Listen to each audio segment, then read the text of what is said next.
ಜೋಡಿ ಸುರಂಗ ಮಾರ್ಗ ನಿರ್ಮಾಣಕ್ಕೆ ಇವತ್ತು ಚಾಲನೆ ಸಿಕ್ಕಿದೆ. ಬೆಂಗಳೂರು ಅಭಿವೃದ್ಧಿ ಪ್ರಾಧಿಕಾರದಿಂದ ಸುರಂಗ ಮಾರ್ಗ ನಿರ್ಮಾಣಕ್ಕೆ ಇದೀಗ ಚಾಲನೆ ಸಿಕ್ಕಿರುವಂತದ್ದು. ಹೆಬ್ಬಾಳ ಮೇಲ್ಸೇತುವೆ ಪ್ರದೇಶದಿಂದ ಈ ಸುರಂಗ ಮಾರ್ಗ ಆರಂಭವಾಗುತ್ತೆ. ಹೀಗಾಗಿ 3 ಪಥದ ಜೋಡಿ ಸುರಂಗ ಮಾರ್ಗ ನಿರ್ಮಾಣಕ್ಕೆ ಇವತ್ತು ಅದ್ಧೂರಿ ಚಾಲನೆ ಸಿಕ್ಕಿದೆ. ಹೀಗಾಗಿ ಬೆಂಗಳೂರು ಅಭಿವೃದ್ಧಿ ಪ್ರಾಧಿಕಾರದಿಂದ ಸುರಂಗ ಮಾರ್ಗ ನಿರ್ಮಾಣಕ್ಕೆ ಚಾಲನೆ ಸಿಕ್ಕಿರುವಂತದ್ದು. ಹೆಬ್ಬಾಳ ಮೇಲ್ಸೇತುವೆ ಪ್ರದೇಶದಿಂದ ಈ ಸುರಂಗ ಮಾರ್ಗ ಆರಂಭವಾಗ್ತಾ ಇದೆ. ಹಾಗೆ ಪಶುವೈದ್ಯಕೀಯ ವಿವಿ ಆವರಣದ ಮೂಲಕ ಈ ಸುರಂಗ ಮಾರ್ಗ ಸಾಗುತ್ತೆ.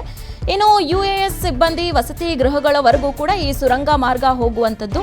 ಹೀಗಾಗಿ ಈ ಒಂದು ಸುರಂಗ ಮಾರ್ಗಕ್ಕೆ ಇವತ್ತು 3 ಪಥದ ಜೋಡಿ ಸುರಂಗ ಮಾರ್ಗ ನಿರ್ಮಾಣಕ್ಕೆ ಇವತ್ತು ಚಾಲನೆ ಸಿಕ್ಕಿರುವಂಥದ್ದು. ಡಿಕೆ ಶಿವಕುಮಾರ್ ಅವರು ಚಾಲನೆಯನ್ನ ಕೊಟ್ಟಿರುವಂಥದ್ದನ್ನ ನಾವು ಗಮನಿಸ್ತಾ ಇದ್ದೀವಿ.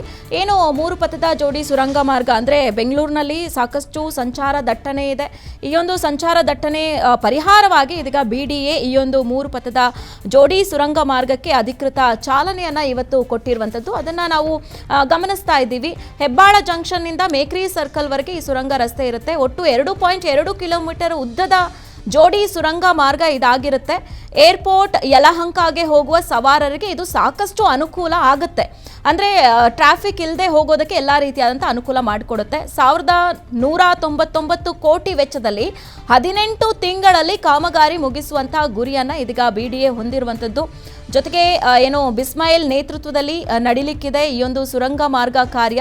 ಅಷ್ಟೇ ಅಲ್ಲದೆ ಇವತ್ತು 3 ಪಥದ ಜೋಡಿ ಸುರಂಗ ಮಾರ್ಗ ಕಾಮಗಾರಿಯ ಶಂಕು ಸ್ಥಾಪನೆ ಸಮಾರಂಭ ಕೂಡ ನಡೆದಿರುವಂಥದ್ದನ್ನ ನಾವು ಗಮನಿಸ್ತಾ ಇದ್ದೀವಿ. ಬೆಂಗಳೂರು ಅಭಿವೃದ್ಧಿ ಪ್ರಾಧಿಕಾರ ವತಿಯಿಂದ ಸುರಂಗ ಮಾರ್ಗ ನಿರ್ಮಾಣ ಆಗ್ತಾ ಇದೆ.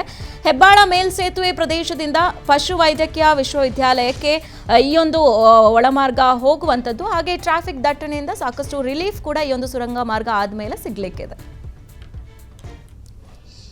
ಏನೇನು ಸಂಪತ್ತಿತ್ತು, ಏನೇನು ಹಣ ಇತ್ತು, ಅದಕ್ಕೆ ತೆಗೆದುಕೊಂಡು ಮಾಡ್ತಾ ಇದ್ದಾರೆ.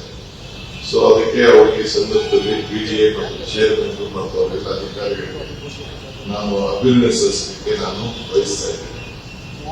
ನಮ್ಮ ಕೃಷ್ಣಬೈರೇಗೌಡರು ಹೇಳಿದಂಗೆ ಜನ ಕೆಲಸ ಇದೆ ಉಳಿದವರು ಟೀಕೆಗಳು ಮಾಡ್ತಾರೆ. ಮೊನ್ನೆ ನಾನು ತುಂಗಭದ್ರಲ್ಲಿ ಹೋಗಿದ್ದೆ, ತಾವೆಲ್ಲ ಗಮನಿಸಿದ್ದೀರಿ.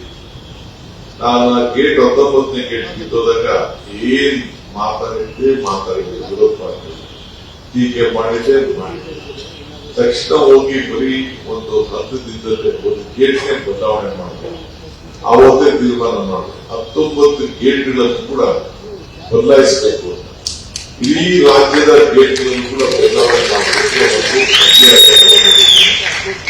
ಸುಮಾರು 6-7 ತಿಂಗಳಲ್ಲೇ ಎಲ್ಲ ತೀರ್ಮಾನ ಮಾಡಿ 1 ವರ್ಷದೊಳಗಡೆ ಎಲ್ಲ ಗೇಟ್ಗಳು ಬದಲಾವಣೆ ಮಾಡಿ ಈ ದೇಶದ ಇರಿಗೇಷನ್ ವ್ಯವಸ್ಥೆಯಲ್ಲಿ ಇಂದಿರಾ ಗಾಂಧಿಯವರು ಮತ್ತು ತಮಿಳುನಾಡಿಗೆ ನೀರು ಕೊಡುವಂತಹ ಸಂದರ್ಭದಲ್ಲಿ